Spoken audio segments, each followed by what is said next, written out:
Hello, everybody.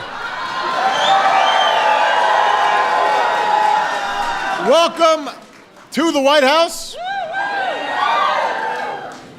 Let's first give it up for the inspiring U.S. Paralympic team.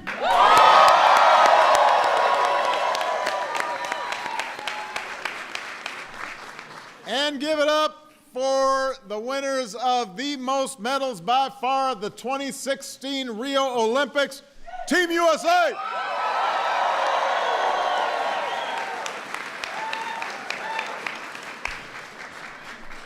Now, first of all, I want you to know that I was going to do like a floor routine on the way out with some up. But we decided it was a little too crowded, and it would be... can't touch his toes. And I can't touch my toes. So we scrapped that idea. You are the last team of Olympians and Paralympians that we will have the honor of welcoming to the White House. But the story of this year's Team USA is all about firsts.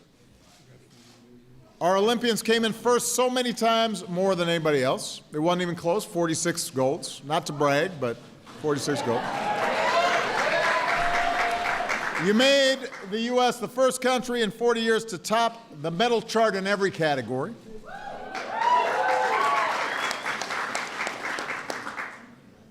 And it was a feat built one unprecedented accomplishment at a time. So, for example, only one American woman has ever won gold on the vault. Only one American has won 4 golds in gymnastics in a single game. That would be this young lady, Simone Biles.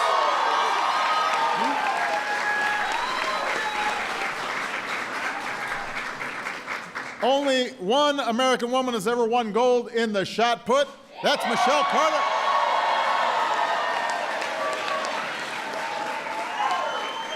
Only one African-American woman's ever won a swimming gold. That would be Simone Manuel.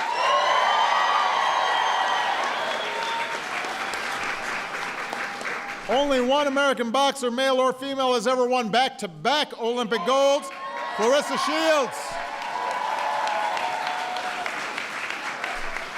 Only one cyclist has ever won 3 golds in the same event. America's Kristen Armstrong, who did it in the driving rain one day before her 43rd birthday.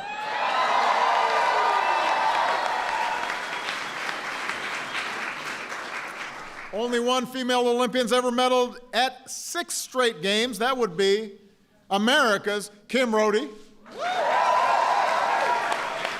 Only one female track and field athlete has ever won 6 golds, and that would be America's Allison Felix.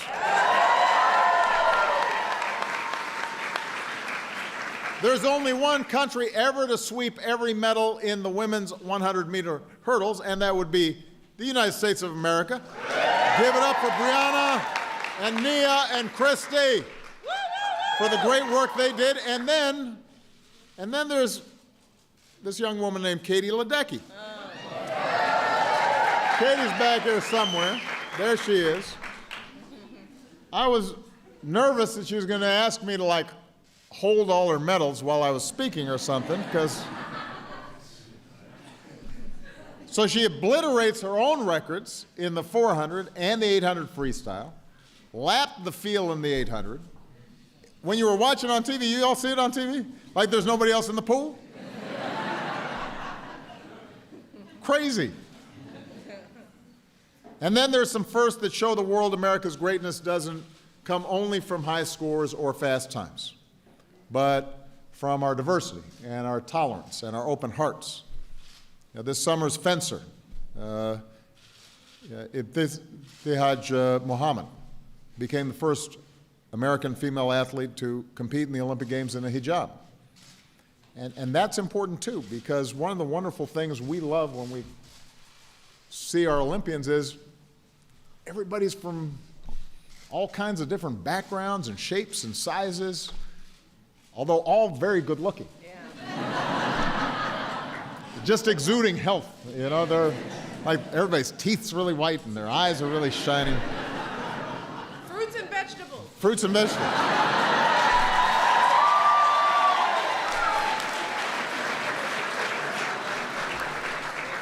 So all this applies to the entire team, but you will notice that there was a preponderance of women that I was mentioning here. One of the reasons our country, the reasons our country is so proud of this year's Team USA is 2016 belonged to America's women Olympians. I mean, y'all crushed it. We had more women competing in these games than any nation ever. Our women alone won more golds than most countries did. Our women 61 medals, most ever by any women's team, breaking the record set by, of course, Team USA 4 years ago. And, you know, as the father of two young women, for them to have that example of health and drive and competition and persistence and strength, it makes me really proud. So thank you, all the great jobs that you guys did. Now, this year's Summer Olympians gave us enough milestones and moments to last the next 4 years. Michael Phelps became the greatest Olympian of all time, broke a 2,000-year record for the most individual Olympic titles. If you're breaking like a 2,000-year record, that's pretty impressive. You know what I mean? If they got to go back to the Greeks, that's an impressive record. Our men and women's basketball teams continue to dominate the world.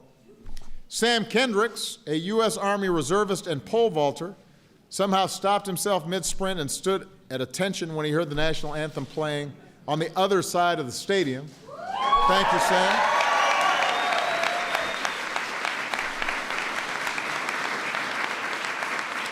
And then right after Will Clay won a silver in the triple jump, he jumped right into the stands to ask his girlfriend, fellow Olympian Queen Harrison, to marry him. So there was all kinds of stuff going on here. Of course, we continue to be inspired by our Paralympians like Alyssa Seeley. Her doctors once said she might not walk again. Then she went out and won a triathlon. Sorry, doctors. Brad Snyder, Navy veteran, lost his eyesight to an IED in Afghanistan, went out and won 3 golds in the pool.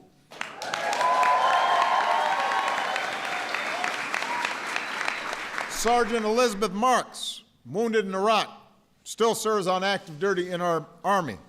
Does not hide her scars, just goes out and wins gold in the 100-meter breaststroke. That's what she does.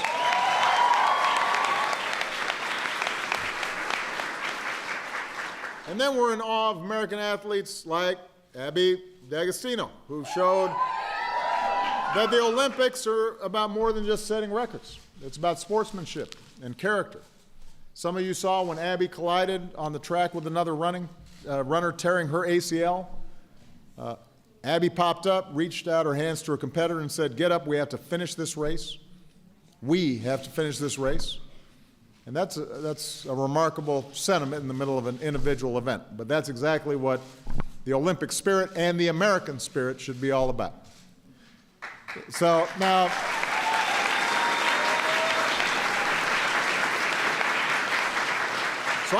I could talk about this forever, but if I keep on going longer, I'm going to get like Phelps face from you guys. You're going to be like, you're going to be hungry. You want to get out of here. So let me just say how proud all of you made, not just Michelle and me, but every American. And it inspires us to do what we do that much harder. We admire your athleticism, but we also admire your character and your stick-to-itness. We know you don't do this for the money or the fame. You know. So many of you, you're holding down a full-time job or you're going to school at the same time, and then you're trying to find time for your families, contribute to causes. Many of you have been involved in things like It's On Us and Let's Move, and you're doing this just with endless hours of training, and somehow you make it look easy. So remember that you know when somebody's watching you for the first time and they see how hard you work and what you accomplish, and they feel inspired. They feel like they can take any challenge on. What you do has ripples all across the country. Imagine what it means for a young girl or a young boy who sees somebody who looks like them doing something and being the best at what they do. And that's one of the most extraordinary things about our Olympic team. There's no kid in America who can't look at our Olympic team and see themselves somewhere. That's part of the reason why we're successful, because we gather talent from every corner of the globe. And through the years of people arriving, whether it's in Ellis Island or Angel Island or coming over the Rio Grande, some cases coming, not of their own accord. We've become something more than just the sum of our parts. We become Americans together. And there's something special about that. All races, all faiths, all traditions, all orientations, all marching together under that same proud flag. Not bound by a creed or a color, but by our devotion to an enduring set of ideals, that we're all created equal, that we can think and worship and love as we please, and that we can pursue our own version of happiness. That's a great gift. That's what makes us strong. And I want to, as a consequence, take a minute to thank some people who paved the way to create that sense that we're in this together. We're honored to have here the legendary Tommie Smith and John Carlos here today. We're honored. Proud of them.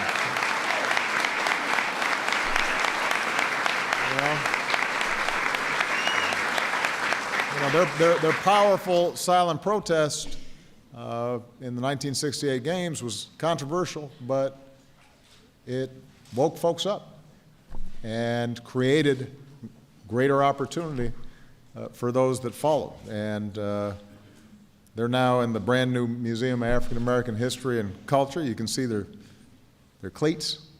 And near their statue hangs the cleats of the great Jesse Owens, what he wore in the 1936 games, so that every American can have a sense of the courage that he displayed. But it wasn't just Jesse, it was other African American athletes in the middle of Nazi Germany under the gaze of Adolf Hitler that put a lie to notions of racial superiority, whooped them, and taught them a thing or two about democracy, and taught them a thing or two about the American character. So we're honored to have many of their families here today. We want to acknowledge them as well.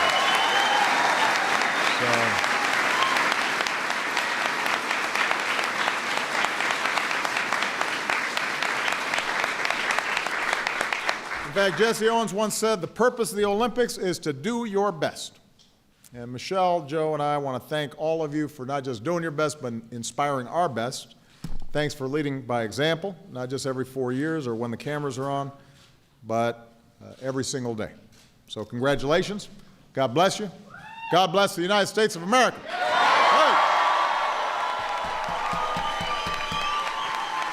Hey. Hey. You guys got something for us?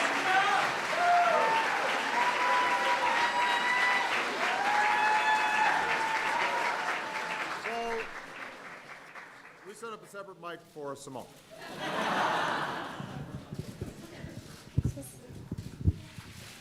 On behalf of Team USA, we would like to present this surfboard. It's right here. Very cool. I don't think I'm supposed to pick it up. It just stays on the stand. Yeah. So what does the surfboard represent, Simone? This surfboard represents in 2020 surfing will be in the Olympics. And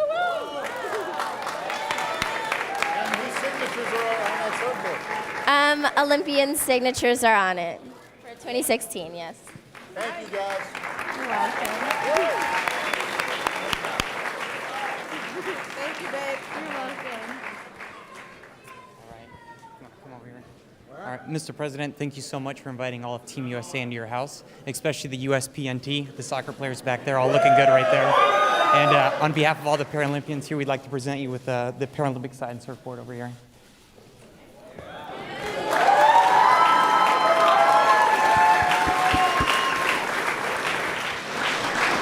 These are great gifts, and I'm going to have a lot of times to surf next year.